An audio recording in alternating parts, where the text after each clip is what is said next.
Bienvenidos al podcast de Faustino López. Hoy vamos a hablar de los relatos de la primera visión.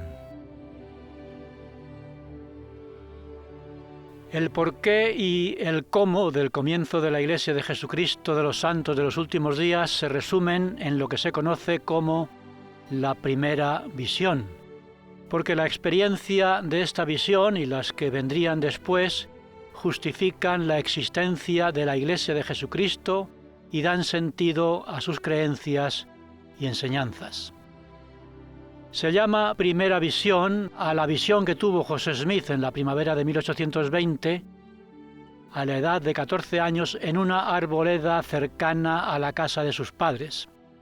Esta visión vino como respuesta a una oración que hizo el joven José para saber cuál de las iglesias que hacían proselitismo en la región donde vivía con sus padres y con sus hermanos era la verdadera Iglesia de Jesucristo. Y lo quería saber para unirse a ella. José Smith contó sobre esta visión que, en respuesta a su oración, se le aparecieron dos seres llenos de luz y de gloria. Y uno de ellos le dijo, señalando al otro: «Este es mi Hijo amado, escúchale». Ese Hijo amado era Jesucristo. Y José Smith le preguntó cuál de todas las iglesias era la verdadera y a cuál debería unirse. Y, para su sorpresa, el Señor le dijo, entre otras cosas, que no se uniera a ninguna de ellas, porque él no reconocía a ninguna de estas iglesias como la suya, y le informó que más adelante le revelaría la plenitud del Evangelio. Y José añadió: «Y me dijo muchas otras cosas que no puedo escribir en esta ocasión». Esta historia la contaba un muchacho, un adolescente de 14 años. Por tanto, debería haber provocado con su historia unas sonrisas amables y comprensivas en los que le escuchaban, sin dar más importancia al asunto. Pero no fue así, y José Smith dijo lo siguiente: «Qué extraño que a un muchacho desconocido de poco más de 14 años se le considerara una persona tan importante como para llamar la atención de los grandes dirigentes de las iglesias más populares del momento».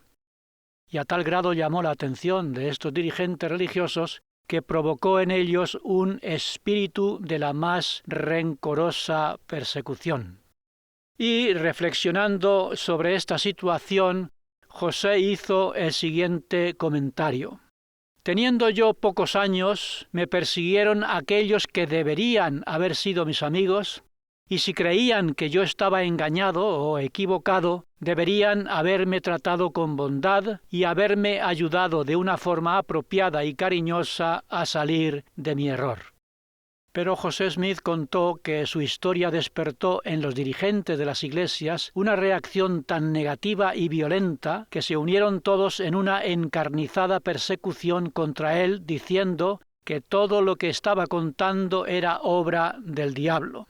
Es decir, que reaccionaron como si se sintieran amenazados por lo que José Smith estaba contando. ¿Por qué se sentirían amenazados por lo que contaba aquel muchacho?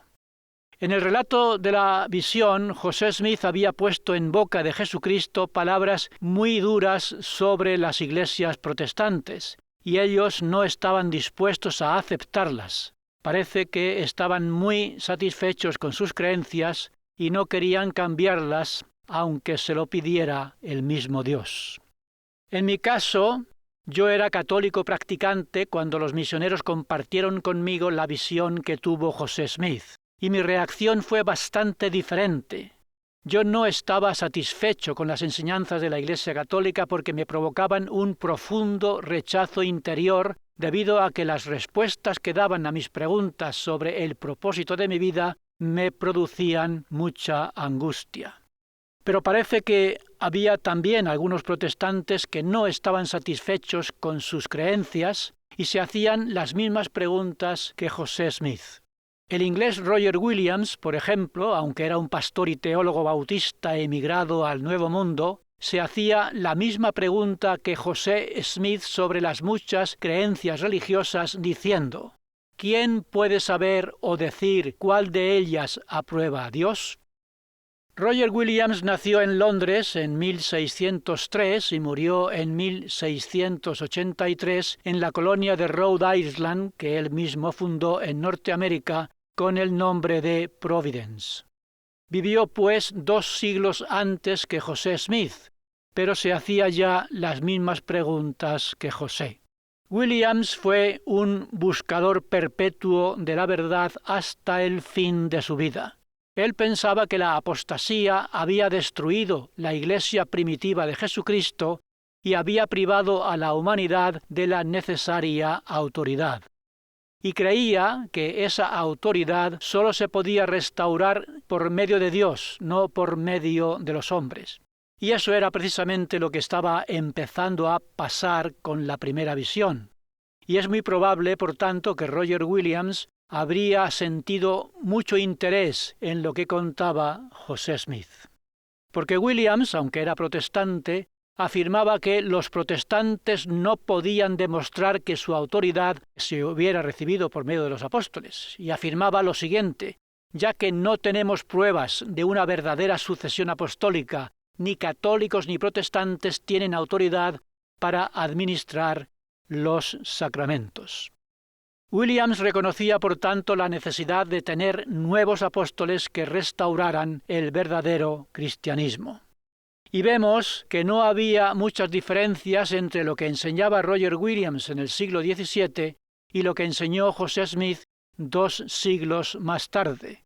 Pero lo mismo que rechazaron a José Smith, rechazaron anteriormente a Roger Williams, incapaces de aceptar la necesidad de la restauración del verdadero cristianismo por medio de la autoridad recibida de los cielos. Y no aceptaban la restauración porque eso exigía un cambio radical de sus creencias.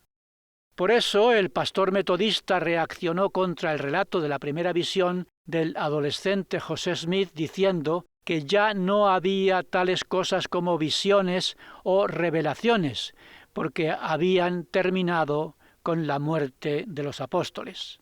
Y añadió que no volvería a haber más. Este pastor metodista estaba reconociendo el fin de la sucesión apostólica en las iglesias protestantes que Williams reclamaba 2 siglos antes, y reconocía también el fin de la comunicación con los cielos. Y lo triste era que este pastor metodista veía la revelación no como un beneficio y una bendición de Dios, sino como una amenaza del diablo. Y así se lo dijo al joven José Smith. Y en mi caso, aceptar el mensaje de los misioneros sobre la primera visión suponía también hacer una reconstrucción completa de mis creencias y de mi vida religiosa. Pero yo no me sentí amenazado, sino bendecido y agradecido a los misioneros por lo que me estaban enseñando sobre la primera visión y sobre las demás visiones y revelaciones de José Smith. Y cuando decidí aceptar el bautismo, supe que entraba en una iglesia dirigida por la revelación divina, no por las tradiciones de los hombres, ni por las interpretaciones particulares o privadas de la Biblia. Y tomé la decisión de dejar atrás todo aquello que no coincidiera con las revelaciones y enseñanzas de los apóstoles y profetas que dirigían la Iglesia de Jesucristo de los santos de los últimos días. Y, al contrario de lo que algunos puedan pensar, esa decisión de alinear mi vida con la revelación de los cielos no me alienó, sino que me ayudó a fortalecer mi verdadera identidad y autonomía. Y ese fue el resultado de ejercer mi albedrío con la guía del Espíritu de Dios, que es lo contrario de lo que el diablo pretendía hacer contra José Smith y contra el comienzo de la obra de la restauración. Porque el deseo y la intención de Satanás era impedir que José Smith hiciera la oración en la arboleda para mantener cerrados los cielos a toda revelación. Y como no pudo evitar que los cielos hablaran, intentó desacreditar lo que José Smith contó sobre su visión, y todo esto con la intención, como digo, de imposibilitar la restauración de la plenitud del Evangelio de Jesucristo. Porque José Smith contó que cuando se arrodilló en la arboleda para orar, se apoderó de él una fuerza que le dominó por completo, de modo que se le trabó la lengua y no pudo hablar. Después le envolvió una densa oscuridad y le pareció que un ser procedente del mundo invisible estaba dispuesto a destruirle.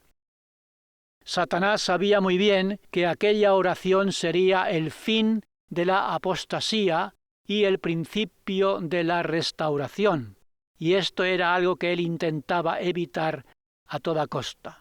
Pero era Dios quien estaba preparando el camino de la restauración y no iba a dejar que Satanás lo impidiera. José Smith dijo que cuando estaba a punto de hundirse en la desesperación, vio una columna de luz y a dos seres celestiales que descendían de lo alto salvándole de aquella influencia destructiva. Y el segundo de los esfuerzos que se están haciendo para obstaculizar la obra de la restauración se centra en desacreditar la experiencia de la arboleda, poniendo en duda la veracidad de lo que José Smith contó sobre la primera visión. Por eso se está intentando manipular los relatos de la primera visión para contrarrestar sus resultados. En esta transmisión podcast trato de aclarar las críticas que se hacen contra lo que José Smith contó sobre su experiencia en la arboleda. Para ello voy a intentar exponer con la mayor claridad posible toda la información de que dispongo sobre los diferentes relatos de la primera visión, para que las personas que sinceramente busquen la verdad tengan toda la información necesaria que les ayude a sacar sus propias conclusiones sobre el origen de la Iglesia de Jesucristo de los santos de los últimos días. José Smith publicó personalmente 4 relatos de la primera visión. Estos 4 relatos narran una misma experiencia con diferencias que se interpretan de maneras distintas. Para los críticos, esas variaciones son evidencia de que la historia que se cuenta no es real, sino inventada. Y para los que sí creen en la visión, los diferentes relatos dan variedad y enriquecen su contenido, porque no son incompatibles, sino complementarios. Vamos a analizar estos 4 relatos. Relato de 1832. Este relato fue parte de una autobiografía escrita entre febrero y noviembre de 1832, es decir, 12 años después de haber tenido la visión. Es el primero de los relatos y el único de puño y letra de José Smith. En este relato, José Smith se centra en sus deseos de obtener el perdón de sus pecados. Cuando clamó al Señor en busca de ese perdón, dijo que le ocurrió lo siguiente: una columna de luz más brillante que la luz del sol a mediodía descendió sobre mí, y me llené con el Espíritu de Dios. El Señor abrió los cielos sobre mí, vi al Señor y me habló diciendo: José, mi hijo, tus pecados están perdonados. Sigue tu camino, anda en mis estatutos y cumple mis mandamientos. Relato de 1835. En el diario de José Smith, dictado a su secretario Warren Parrish, leemos que en una conversación con un visitante llamado Robert Matthews, José Smith contó su experiencia en la arboleda de la siguiente manera: un pilar de fuego apareció sobre mi cabeza, descendió sobre mí y me llenó de un gozo indescriptible. Una persona se me apareció en medio de este pilar de llamas que se extendían sin quemar, y otra persona más se me apareció también y me dijo: tus pecados están perdonados. Me testificó que Jesucristo es el Hijo de Dios y vi muchos ángeles en esta visión. Relato de 1838. Es el más conocido porque está en el libro canónico de la Iglesia, La perla de gran precio. Este relato se centra en la visión como el comienzo del crecimiento y progreso de la Iglesia y dice en parte lo siguiente: vi una columna de luz más brillante que el sol directamente encima de mi cabeza, y esta luz gradualmente descendió hasta descansar sobre mí. Al reposar sobre mí la luz, vi en el aire por encima de mí a dos personas cuyo fulgor y gloria no admiten descripción. Uno de ellos me habló llamándome por mi nombre y dijo, señalando al otro: «Este es mi Hijo amado, escúchale». José Smith entonces preguntó cuál de todas las iglesias era la verdadera y a cuál debería unirse, y Jesucristo le contestó que no debería unirse a ninguna de ellas porque todas estaban en el error. Y José Smith terminó su relato diciendo: «Y me dijo muchas cosas más que no puedo escribir en esta ocasión». José estaba dejando claro con este comentario que su relato no incluía todo lo que había visto y oído y por tanto no da los mismos detalles de su visión en sus diferentes relatos. Relato de 1842. John Wentworth, director del periódico Chicago Democrat, pidió un resumen de la historia de la Iglesia. José Smith le escribió lo que pedía, incluyendo el siguiente relato resumido de la primera visión. Vi a dos personajes gloriosos muy parecidos el uno al otro, rodeados de una luz brillante que eclipsaba la luz del sol a mediodía. Me dijeron que las doctrinas en las que creían todos los grupos religiosos eran incorrectas y que a ninguno de ellos los reconocía Dios como su Iglesia y su reino. Y me mandaron expresamente que no me uniera a ninguno de ellos. Y me prometieron que me darían a conocer la plenitud del Evangelio en un tiempo futuro. Estos son los 4 relatos. Una de las críticas que se hacen al primero de los relatos, el de 1832, es que José Smith tardara 12 años en poner por escrito su visión, dando por supuesto que una experiencia así debería haberla registrado mucho antes. Eso sería cierto si las circunstancias de la vida de José Smith hubieran sido diferentes, pero debemos saber que José Smith tenía 14 años, vivía en un ambiente rural y apenas sabía leer y escribir. Y que registrara por escrito su experiencia tantos años después no significaba que no la hubiera compartido mucho antes. Porque lo primero que hizo José Smith al volver a su casa después de su visión fue contárselo a su madre diciendo: «He sabido a satisfacción mía que el presbiterianismo no es verdadero». Y suponemos que algo más diría a su madre para justificar esa afirmación, porque ella se había unido poco antes a la Iglesia presbiteriana.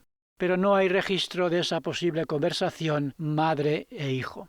Y sabemos también que José Smith contó la experiencia fuera del círculo familiar, afirmando lo siguiente: «A los pocos días de haber tenido esta visión, me encontré por casualidad en compañía de uno de los ministros metodistas y aproveché la oportunidad para relatarle la visión. Y trató mi narración como si se tratara de algo irrelevante y con mucho desprecio. Y no tardé en descubrir que mi relato había provocado muchos prejuicios contra mí entre los principales grupos cristianos y fue la causa de una gran persecución. Y esto fue general entre todas las iglesias. Todas se unieron para perseguirme». Después de aquellas reacciones no sería extraño pensar que José decidiera no volver a hablar de momento con nadie más de este asunto y menos aún tener la intención de ponerlo por escrito, y esto si las circunstancias lo hubieran permitido, y ya he dicho que no era el caso. Y esta decisión de no hablar y no escribir sobre su experiencia la mantuvo José Smith incluso años después de que se organizara la Iglesia, y por eso hay poca información sobre su visión en documentos y periódicos de la época. Y de esto se aprovecharon algunos críticos para afirmar que José Smith no empezó a hablar de su experiencia hasta 1832 o más tarde, afirmación que es contraria a los relatos citados. Otra de las críticas que se hacen es que el relato de 1832 solo habla de la aparición de una persona, pero como el relato usa 2 veces la palabra Señor, quizá se estuviera refiriendo a 2 personas diferentes, aunque de todos los relatos solo este parece hablar de la aparición de una sola persona. También citan los críticos que en el relato de 1835 se habla de la aparición de muchos ángeles, y que siempre que José Smith contaba su visión añadía nuevos detalles. Y ellos dicen que esto es propio de quien está inventando una historia de forma creativa. Pero ya he comentado que José Smith aclaró en su relato de 1838 que vio y oyó muchas más cosas de las que pudo contar en un solo relato. Por tanto, no era de extrañar que añadiera a algunas de ellas en relatos sucesivos. Y, siguiendo con los diferentes relatos, ya he dicho que además de los 4 relatos de José Smith, hay otros 5 más escritos por personas que vivieron en su época y que registraron lo que oyeron contar a José Smith sobre su visión. Estas 5 personas fueron Orson Pratt, Orson Hyde, Levi Richards, David Nye White y Alexander Neighbor. Orson Pratt, que ayudó a llevar el Evangelio restaurado a las Islas Británicas en los años 1840 y 1841, publicó un folleto en septiembre de 1840. Este folleto incluía información que obtuvo de José Smith sobre su experiencia en la Arboleda. Esta era la primera vez que se publicaba un relato sobre la primera visión. Orson Hyde dedicó o consagró la Tierra Santa para la vuelta de los judíos y al terminar la ceremonia de consagración pasó por Alemania y publicó en 1842 un libro en alemán similar al folleto de Orson Pratt. Este libro incluía un relato de la primera visión. Era esta la primera vez que se publicaba este relato en una lengua diferente al inglés. Levi Richards era el hermano mayor del historiador y secretario de José Smith, Willard Richards. Levi era médico, ejerció como cirujano general en la Legión de Nauvoo y sirvió como miembro del Consejo Municipal de la ciudad de Nauvoo.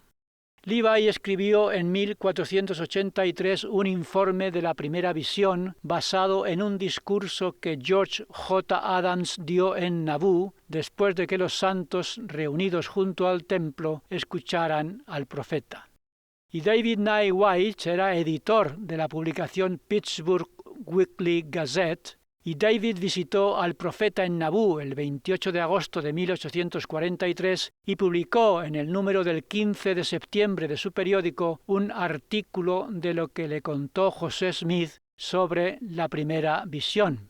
Alexander Neighbor era un alemán que se convirtió a la Iglesia en Inglaterra. Después de su conversión, se mudó con su familia a Nauvoo y allí practicó su profesión de dentista. Alexander visitó a José Smith en su casa y registró en su diario, con fecha 24 de mayo de 1844, lo que le contó José Smith sobre la primera visión. Estas son las 5 personas, y estos son los relatos que compartieron. El relato de Orson Pratt, de 1840, coincide con el relato de 1842 que José Smith envió a John Wentworth, director del periódico Chicago Democrat. Por tanto, es posible que José Smith lo usara en su carta a John Wentworth para darle un texto resumido de la primera visión. Orson Hyde contó en su relato de 1842 lo siguiente sobre la primera visión. José Smith vio 2 seres celestiales gloriosos que se pusieron delante de él. Los 2 eran muy parecidos en aspecto y estatura. Le dijeron que sus oraciones se habían contestado y que el Señor había decidido darle una bendición especial. Le dijeron también que no debería unirse a ninguno de los grupos religiosos porque todas sus doctrinas estaban en error. Y Dios no reconocía a ninguno de esos grupos como su iglesia y reino. y le dijeron también que esperara pacientemente hasta un tiempo futuro cuando la verdadera doctrina de Cristo y la verdad completa del Evangelio se le revelaría. Levi Richards contó en su escrito de 1843 lo siguiente: el presidente José Smith, cuando era joven, no pudo encontrar cuál de todos los grupos religiosos era el verdadero. Fue en una arboleda donde preguntó al Señor cuál de todos estos grupos religiosos era el verdadero. Recibió la respuesta de que no era ninguno de ellos, porque todos estaban en el error. David Nye White resumió lo que le contó José Smith en 1843 sobre la primera visión en un artículo que escribió en la Pittsburgh Weekly Gazette, diciendo lo siguiente: vi una luz y en ella un personaje glorioso y también otro personaje. El primero dijo del segundo: he aquí mi hijo amado, escúchale. Entonces me dirigí al segundo diciendo: oh Señor, ¿a qué iglesia debo unirme? Él respondió: no te unas a ninguna de ellas, todas están corrompidas. Alexander Neibo registró en su diario en 1844 que escuchó al profeta decir, cuando lo visitó en su casa, que vio un fuego en el cielo que se acercaba cada vez más y vio un personaje en el fuego de tez clara y ojos azules, con una túnica blanca sobre sus hombros, y que después otra persona se colocó al lado de la primera. El señor Smith preguntó entonces: ¿debo unirme a la iglesia metodista? No, ellos no son mi pueblo. Todos se han apartado y no hay nadie que haga lo bueno, ni uno solo. Pero este es mi hijo amado, escúchale. Bueno, estos son los otros 5 relatos de la primera visión y ya hemos visto algunas de las críticas que se han hecho contra algunos de los relatos. Por ejemplo, otro de los comentarios que se han hecho contra la primera visión era que no había constancia histórica de la descripción que José Smith hizo sobre el fervor religioso que se desarrolló en Palmira, Nueva York, y en sus alrededores en 1820. Y este fervor religioso era muy importante porque era el que creó el ambiente propicio para que se produjera la primera visión. Por tanto, si no hubiera habido un fervor religioso del que hablaba José Smith, como decían estos historiadores, tampoco habría habido motivación para buscar la iglesia verdadera, ni oración, ni visión alguna. Y afirmaban esto porque en aquellos momentos no había pruebas documentales que lo demostraran. Pero se descubrieron después los diarios de un predicador metodista itinerante que hablaba de un gran entusiasmo religioso en el área geográfica donde vivía José Smith en 1819 y 1820. Estas y otras pruebas documentales descubiertas apoyan las declaraciones de José Smith sobre la explosión de religiosidad. Es más, la región donde vivía José Smith se hizo famosa por su fervor religioso y fue sin duda uno de los focos de ese resurgimiento religioso. Después de que se descubrieran estos y otros documentos, muchos historiadores llamaron a la región el Distrito de Fuego, debido a que los predicadores inundaron la zona a principios del siglo XIX buscando conversos. En junio de 1818, por ejemplo, se hizo un campamento metodista en Palmira y el verano siguiente los metodistas se reunieron nuevamente en una población que entonces se llamaba Viena y que después se llamó Phelps, Nueva York, a 24 kilómetros de la granja de la familia Smith.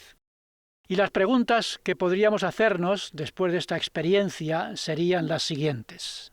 ¿Eran las afirmaciones de José Smith sobre el fervor religioso que se desarrolló en 1820 en Palmira, Nueva York, y en sus alrededores más ciertas después del descubrimiento de los diarios de aquel predicador metodista itinerante que lo eran antes de su descubrimiento?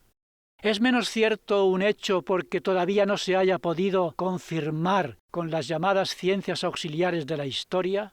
¿A qué llamaríamos historicidad de un hecho o de un texto en particular? Todo investigador de los hechos del pasado es sólo un intérprete de esos hechos que está investigando, y los resultados de su investigación del pasado están influidos por la perspectiva que tenga en el momento presente y con frecuencia por sus propios intereses también. De modo que la comprensión de los hechos del pasado y la reconstrucción de su historicidad es fruto de un proceso en continuo desarrollo a medida que se van descubriendo nuevas evidencias. Esto supone para el historiador la doble tarea de tener en cuenta la distancia que le separa del momento que está investigando y las diferencias de significado que el hecho estudiado tenga a lo largo del tiempo. Y requiere también que el investigador venza sus prejuicios al empezar su investigación. Sería interesante, pues, aplicar estos comentarios a algunas de las críticas que se hacen contra los relatos de la primera visión, porque, como acabo de explicar sobre la historicidad de los hechos del pasado, las diferencias que encontramos entre los diferentes relatos podrían ser el fruto de, por ejemplo, la percepción, la formación, las preferencias e intenciones del autor del relato, o del propósito de ese relato, de los deseos y las necesidades de la audiencia a la que se dirija, de las circunstancias del momento y de la época en que se informa, etc. Todas estas causas o razones influirían de alguna manera en las diferencias que hay entre los relatos que han llegado hasta nosotros, ya sea directamente de José Smith, fuente primaria, o de otras personas que le oyeran contar su experiencia, que son las fuentes secundarias.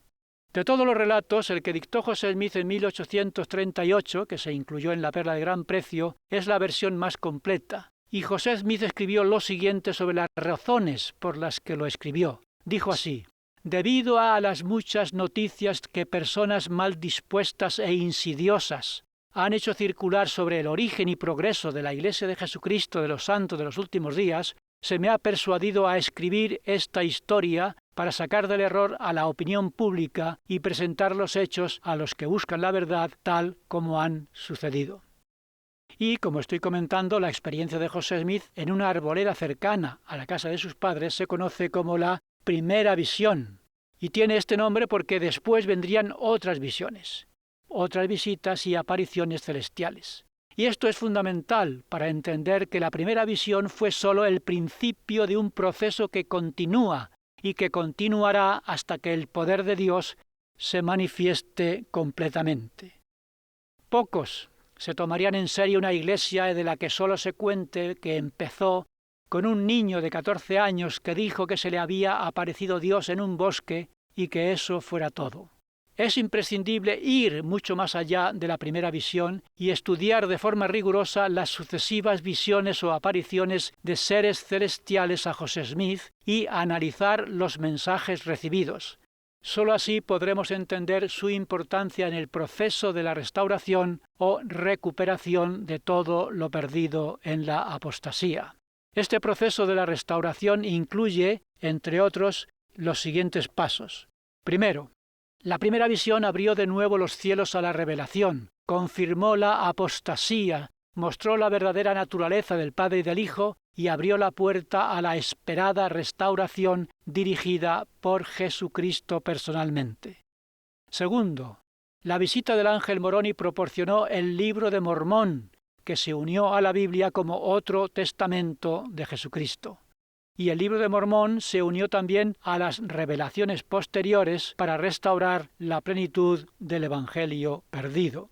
Tercero, la visita de Juan el Bautista y de los apóstoles Pedro, Santiago y Juan devolvieron a la tierra la autoridad necesaria para administrar las ordenanzas o sacramentos.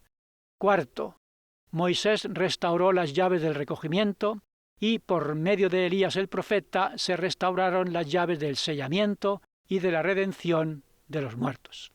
De esta manera, el plan del Padre volvió a aplicarse plenamente sobre la tierra. Y esto es lo importante al recordar la primera visión, de la que en el año 2020 se conmemoró su bicentenario. Y al analizarla, por tanto, no debemos hacerlo aisladamente, sino como parte de ese proceso restaurador del que estoy hablando, que está en pleno desarrollo y que no concluirá hasta que Jesucristo vuelva a la tierra a recoger el fruto de la semilla que Él sembró en aquella primavera de 1820. La Conferencia General de abril de 2020 se centró en la restauración y, sobre todo, en el bicentenario de la primera visión, como acabo de decir. Y fueron varios los apóstoles que hablaron de estos temas en la conferencia. Algunos de ellos fueron los siguientes. El presidente Russell M. Nelson, presidente de la Iglesia, dijo en la apertura de la conferencia que la primera visión es uno de los acontecimientos más significativos de la historia del mundo. El presidente M. Russell Ballard, presidente en funciones de los 12, dijo que la experiencia de la arboleda fue el principio de la preparación de José Smith para convertirse en un profeta de Dios cuyo precio sería el martirio. El elder Neil L. Anderson comentó que José Smith, a pesar de que había soportado oposición, persecución, acoso, amenazas y brutales ataques, continuó testificando con valentía en su experiencia en la arboleda, diciendo que aunque le perseguían por decir que había tenido esa visión, era cierto y no podía negarlo. El presidente Henry B. Eyring, segundo consejero en la presidencia de la Iglesia, dijo que José Smith demostró que la oración de fe es la clave para la revelación de Dios y que la respuesta que recibió cambió la historia del mundo. Y el presidente Eyring añadió que Satanás conocía muy bien la importancia de esa oración y por eso intentó impedir que José Smith orara, para frustrar así el comienzo de la restauración, de la misma manera que Satanás intenta impedir que oremos nosotros para cortar nuestra conexión con los cielos y para que no obtengamos un testimonio de la restauración. El elder D. Todd Christofferson explicó que las revelaciones de la primera visión no fueron solo para José Smith, sino que se ofrecen como luz y verdad para cualquier persona que tenga falta de sabiduría. El elder Gerrit W. Gong enseñó que la restauración empezó con una teofanía. ¿Qué es una teofanía? La palabra teofanía viene del griego theo, que significa Dios, y phaino, que significa aparición. La restauración empezó pues con una aparición de la divinidad. Empezó con la aparición literal de Dios Padre y de su Hijo Jesucristo al joven José Smith. El elder Quentin L. Cook citó estas palabras del presidente Kimball. De entre todas las bendiciones, aquella por la cual debemos estar más agradecidos es el hecho de que los cielos de verdad estén abiertos y que la Iglesia restaurada de Jesucristo esté fundada sobre la roca de la revelación. La revelación continua es en verdad la savia misma del Evangelio del Señor y Salvador Jesucristo. Y el presidente Nelson terminó la conferencia resumiendo su contenido en lo que Dios el Padre dijo a José Smith en la arboleda. El Padre Celestial dijo a José Smith señalando a su Hijo Jesucristo: «Escúchale». Y el presidente Nelson suplicó que nosotros escuchemos también y prestemos atención a las palabras del Salvador. Y el profeta prometió que el fruto de nuestra vida de escuchar a Jesucristo será tener menos temor y más fe, algo vital en esta época. Ciertamente, desde que José Smith tuvo la primera visión, los ataques contra la Iglesia han sido continuos, y estos ataques tienen un mismo objetivo: eliminar todo elemento divino y sagrado, tanto en el origen de la Iglesia como en su desarrollo.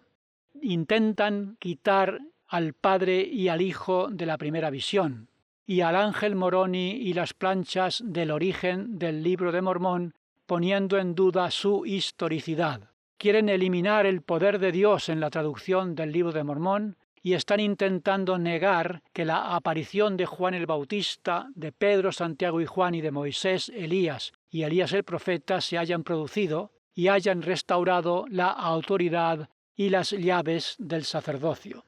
El propósito es, pues, eliminar la conexión entre el cielo y la tierra en la obra de la restauración. El intento de borrar la presencia y la influencia de Dios en la historia de la Iglesia se está convirtiendo en un ataque cada vez más virulento.